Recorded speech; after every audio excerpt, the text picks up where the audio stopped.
नमस्कार दोस्तों, जय हिंद, जय भारत। दोस्तों, ये वैकेंसी निकली हुई है जो भर्ती रैली है 127 प्रादेशिक सेवा यानी पर्यावरण बल गढ़वाल राइफल के अंदर यानी इसके अंतर्गत भूतपूर्व सैनिकों की एवं पर्यावरण वन एवं जलवायु परिवर्तन मंत्रालय द्वारा राज्य वन विभाग के लिए भूतपूर्व महिला कर्मचारी पूर्ण सेवानिवृत्त जो भी हैं उन सब के लिए वैकेंसी है, जिसमें जेसीओ, जीडी सैनिक, कुक और कारपेंटर की वैकेंसी है। ये डायरेक्ट भर्ती है। जेसीओ के लिए जेसीओ के लिए एक वैकेंसी है, जीडी सैनिक में 82 वैकेंसी है, कुक के लिए एक वैकेंसी है और कारपेंटर के लिए एक वैकेंसी है। इसके लिए उत्तराखंड के ही निवासी होने चाहिए। भर्ती जो होनी है जसवंत सिंह ग्राउंड, गढ़ी कैंट, देहरादून में की जाएगी। इसके लिए आपको 22 से 23 अप्रैल 2024 को प्रमाण पत्रों की जांच एवं शारीरिक परीक्षण के लिए आपको उपस्थित होना है।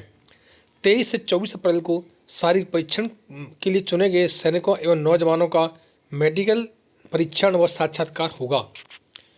इसके लिए कार्य की प्रकृति नामांकित कर्मियों के लिए वृक्षारोपण का जो कार्य करवाया जाएगा, जो कि उत्तराखंड राज्य के भीतर होगी और पूरे देश में परिचालन कार्यों के लिए समग्र इकाई प्रशासनों के कर्तव्यों को नियोजित किया जाएगा।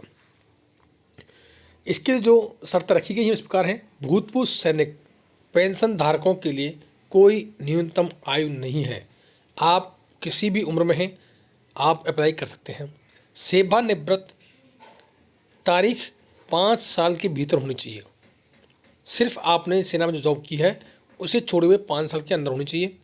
पर्यावरण बल प्रादेशिक सेना के नामांकित उम्मीदवार यानी अन्य पद केवल 50 वर्ष तक की आयु तक और जीसीओ के लिए 55 वर्ष तक की आयु होनी चाहिए। पर्यावरण बल और जलवायु परिवर्तन मंत्रालय और राज्य वन के भूतपूर्व महिला कर्मचारी यानी पूर्ण सेवानिवृत्त को 20 साल की सेवा प्रदान करनी चाहिए और सेवा मुक्ति की तारीख से 5 साल के अंदर नामांकित होना चाहिए। पूर्व जूनियर कमीशन या जेसीओ जो भी हैं द्वितीय श्रेणी या पर्यावरण वन या जलवायु परिवर्तन मंत्रालय और राज्य वन विभाग के अंतर्गत भूतपूर्व महिला कर्मचारियों को नायब सूबेदार के पद पर नामांकित किया जाएगा। साथ ही इसमें चिकित्सा श्रेणी से बना होनी चाहिए। चरित्र आपका अच्छा होना चाहिए। किसी भी सिविल पुलिस मामले में शामिल नहीं होना चाहिए। भर्ती की प्रक्रिया है वो इस प्रकार से होगी। इसके अंतर्गत जो भूतपूर्व सैनिक हैं उनके लिए परीक्षण में 1.6 किलोमीटर की दौड़ होगी, पुलअप होंगे, संतुलन और 9 फीट गड्ढा होगा। उपरोक्त परीक्षण में पास होने वाले उम्मीदवारों को मेडिकल टेस्ट से गुजरना होगा। शारीरिक एवं चिकित्सा परीक्षा में उत्तीर्ण होने वाले उम्मीदवारों को भर्ती बोर्ड अधिकारियों द्वारा साक्षात्कार किया जाएगा।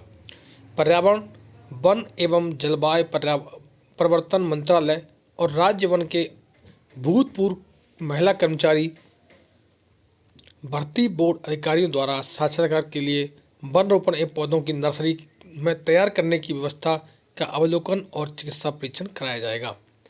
जो आवश्यक दस्तावेज रखे गए हैं उसमें डिस्चार्ज बुक की, पेंशन धारक हैं तो उनके लिए क्या है, डिस्चार्ज बुक की कॉपी होनी चाहिए।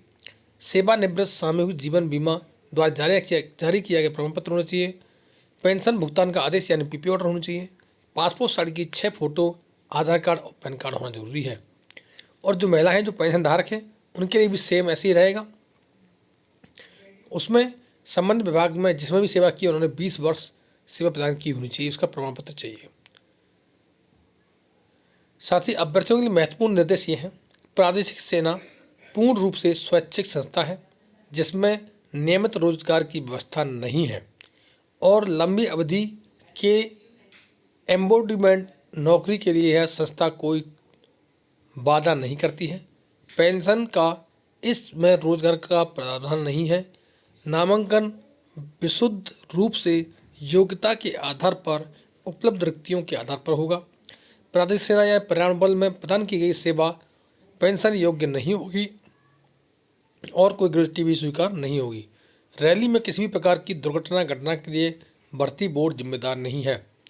कमान अधिकारी 127 प्रादेशिक सेवा पर्यावरण बल गढ़वाल राफेर द्वारा ये निर्देश जारी किए गए। दोस्तों, ये इस वैकेंसी के लिए आप दोस्तों को ज़रूर शेयर कीजिए। हो सकता है हमारे बहुत से भाई हैं जो इस प्रकार की वैकेंसी ढूंढ रहे हैं, जॉब पाना चाहते हैं, उन तक ये जानकारी जरूर पहुंचाइए। Thank you. जय हिंद, जय भारत।